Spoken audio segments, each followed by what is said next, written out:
I am Ferdinand Marcos, and I am the President of the Republic of the Philippines. I stand today on behalf of 110 million Filipinos. Hello people and hello universe, it's me again mga Beshwa. Hi everyone! Shout out sa mga Marcos loyalists and supporters, ayan, Filipinos and OFW, shout out po sa inyong lahat.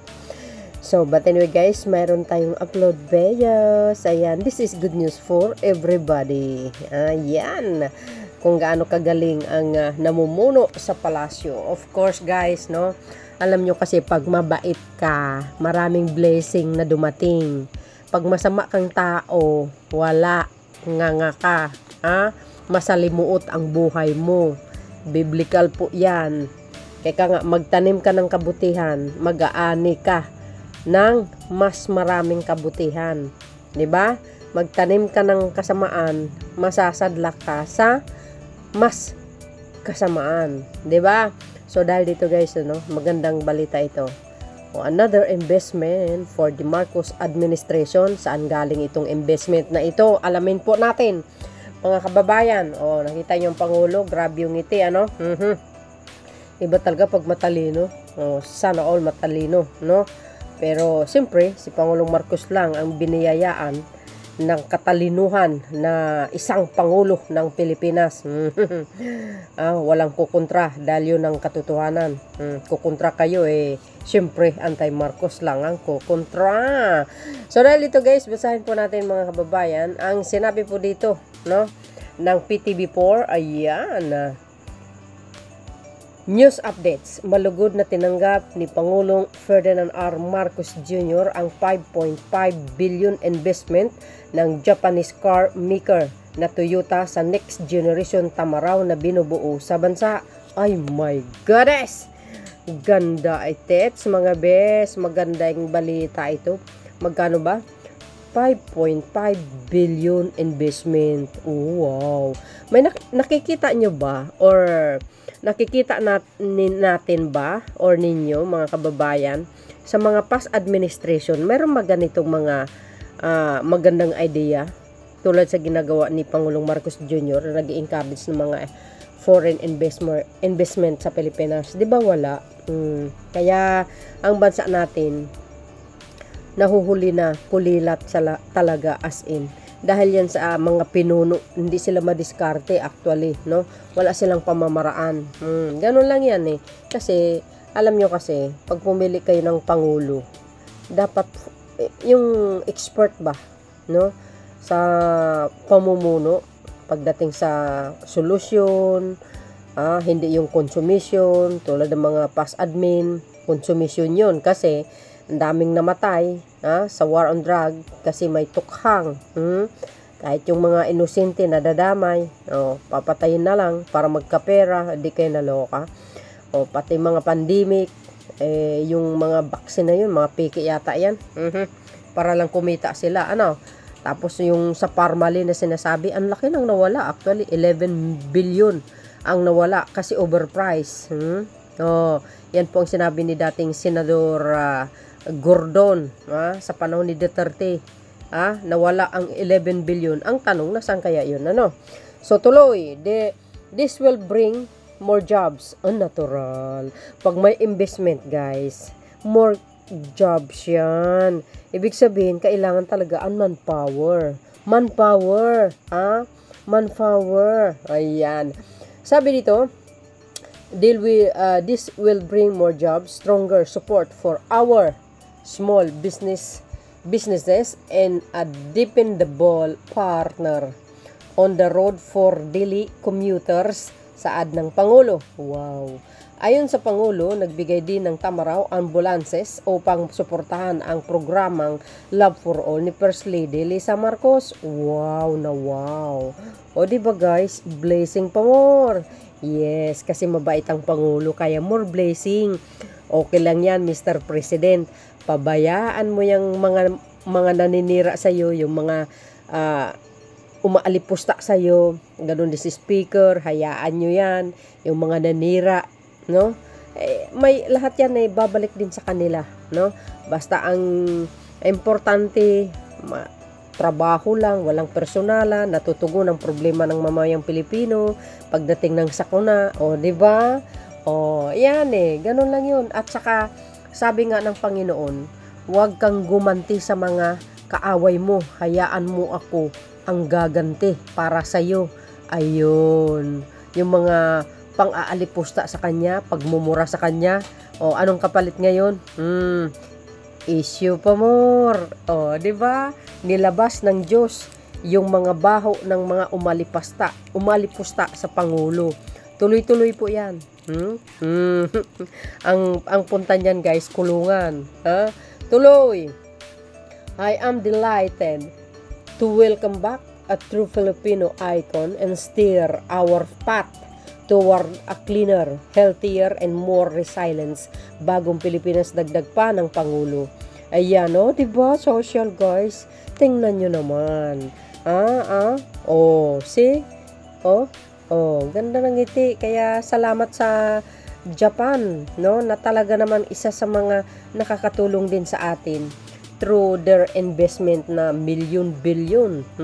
Sabi nga, pag maraming investment, nakikreate po ng manpower, which is ang mga trabaho. O, diba?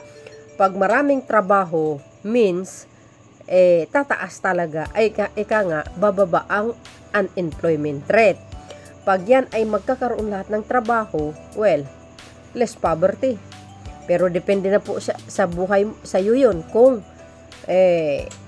tamad ka, hindi ka marunong magtrabaho, puro ka paninira, hindi mo alam kung paano ang solusyon mo gagawin or hanapin, di ba? Para sa pangangailangan ng pamilya mo. Kung nandyan ka lang sa social media, dada ka ng dada, paninira, o, di ba?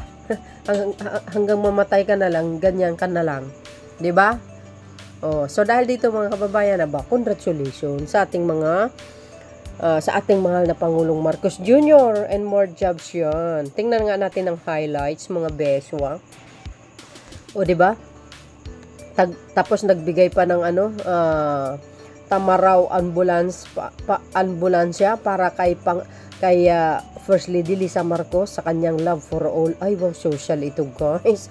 Magbibigay na naman ito sa bawat probinsya. O, diba? Saan kayo makakita niyan? Marcos lang ang pinaka-the best among the rest ng mga pangulo sa Pilipinas. Sa kaysaysayan, Marcos lang. Ang sakalam. Subok na ang pamumuno nila kasi. As you can see naman, guys, sa mga dagdaan ng mga pangulo, kung titingnan nyo, ang pinakamaraming naiwang legacy ay walang iba kundi ang Pangulong Marcos Sr. The best is the best. O, diba? Si Digong, the beast of the beast. O, diba, mga beswa? Shoutout sa lahat. Yung highlights, tingnan natin, okay? O, ay, wow, maganda ito, guys. Ito, yan. Tapos ito, kompleto. Parang mobile clinic, mga bes. Ito ay, ang tawag dito, mobile ambulance. Ay, maganda ito, guys. Taga-rescue siya. O, diba, social? Thank you, Japan. Salamat sa Japan talaga. Malaki na itulong nila, guys, ha. Ito pa. Social, bes. Parang naalala ko ang 1970s na style, pero hindi, di ba? Ay, bagong style, may ambulance. Ambulansya, may patrol car. Ay, bago ito, guys. Di ba? Itong kulay red naman, ano nakalagay? Toyota Mobile, ano yan? Hindi ko nabasa. Hindi, mobile services, okay? Yung kulay yellow naman is ambulansya. Ito naman kulay blue and combination with the white. Well, I think this is a patrol car. I am correct, mga beswa. O, diba? Tinanggap na ng Pangulo ang investment na yan. At ito, binigay ng Toyota. Aba, social ito.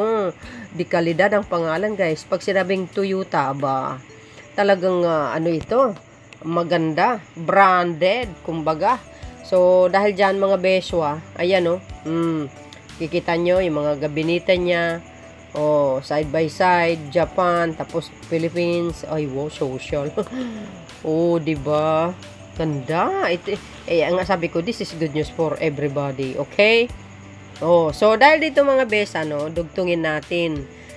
Yung kadiwa ng Pangulo, mga kababayan, tumulong din sa Bagyong Christine, sa mga lugar na kung saan talagang naapektuhan dyan po sa may Bicol region, tsaka sa Camarines Sur. So titingnan natin ang pinaka-highlights doon sa sinasabi na sa post ng ating mahal na Pangulo. Okay, ito. Ito guys, sabi po dito, tingnan, dumating ngayong linggo ang umaga, October 27 sa Naga City, Camarines Sur. Ayan, ang 4 na truck ng bigas. Ay, grabe, ang dami. Mula sa National Food Authority, NFA, at Food Terminal Incorporated, FTI. Ito ay kasunod ng direktiba ni Pangulong Ferdinand R. Marcos Jr. na tiyaking may tuloy-tuloy ang suporta para sa mga pamilyang bumabangon mula sa epekto ng Bagyong Christine. Yan po ang kanyang sinasabi, tutulong hanggat hindi pa umupa ang baha. Wag silang pabayaan. Kailangan tuloy-tuloy ang supply. Na-imagine ko mga kababayan, what if nung panahon ni nung Yolanda victim, Yolanda typhoon, sana si Pangulong Marcos Jr. ang Pangulo that time, para nang sa ganun hindi sila napabayaan ng husto. Bakit kanyo? Kaya nasabi ko yan, kasi yung mga relief good that times guys, nabulok. So ang ginawa ng Marcos ang Aquino administration, naghukay sila ng hall, tapos binaon yun talaga guys, At actually, yung that time na yun guys, nakita nyo nang siguro yung nangyari ng Yolanda na yan, yung Yolanda typhoon. Ang mga bansa ay talaga naman sunod-sunod ang tulong. Mahigit 90 billion, correct me if I'm wrong, yung tulong nila. So, anyway, i-recall ko lang doon sa nabasa ko. Kasi yung bahay na ipinagawa ni Pinoy ay sawali. Mga bes, supposed to be, dapat konkreto, mga simento, hindi sawali, mga beswa. So, ganun talaga. Nasabi ko lang dahil naalala ko yung mga relief goods na panis. So, dahil dito guys, nakita nyo naman, tingnan natin yung highlights. Nakakamangha ito dahil galing ng kadiwa ng Pangulo ito guys, So, ito mga kababayan, ilang truck po yan. Hanggang doon sa unahan pa. Natakpan ng puno. Ito pa yung mga ibang highlights, okay? Kadiwa ng Pangulo. Bagong Pilipinas. Mahahaba ito guys. 10-wheelers ito. Hindi ito boxes, ito po ay bigas. Bigas po yan. Ay, wow, social. Diba guys? Napakahaba, 10-wheelers ito. See? 10-wheelers kasi yung gulong. 5 yata ba yan? Correct me if I'm wrong. Ito pa. Yan mayroon pa yan. May 6x pa guys. Yung ito yung 6x. Ito. Ayan sasakyan ng Armed Forces of the Philippines yan. Ito pa. Ang dami. Ang dami guys. Hindi galing sa DSWD po yan. Yan po ay galing sa kadiwa ng Pangulo. Yan ang ating mga kababayan na talaga namang to do work hard para lang iparating itong mga bigas na ito sa ating mga kababayan. Na sana po sa ating mga local governments sana po yung mga bigas na yan talagang mapupunta doon sa mga nasalanta kasi kawawa po sila. Wag niyo po silang gipitin or yung tipirin kung ano po ang direktiba ng Pangulo, sundin niyo na lang, So dito guys, nakaka-overwhelm. Wow, wala akong masabi. Yung ating mga kasundaluan talaga naman walang humpay ang kanilang mga pagsasakripisyo para makatulong. Ayan ito guys province of Camarines Sur. Wow. Sana po makarating sa ating mga kababayan. Kawawa talaga sila nagpipila Siyempre mga yan, kahit may hanap buhay sila pagdating ng sakuna, umaasa talaga sila sa mga tulong ng national government. Kasi guys, remember, hindi kaya ng local government yan. Kaya nga umiikot ang Pangulo pinupuntahan. Sana guys, no, sana may maraming kapangulo na ganitong klaseng kabait at masipag. So dahil dito mga kababayan, and this is good news for everybody sa atin lahat, ano, walang humpay ng tulong, tuloy-tuloy po yan hanggat makabalik sila sa dati nilang kalalagyan. Okay? Kabuhayan, ika nga. Salamat sa inyong watching. See you again on my next upload video. Don't forget to like, hit the button bell, and of course follow me guys. Bye, boy, and baboos. God bless Philippines. Thank you, Mr. President.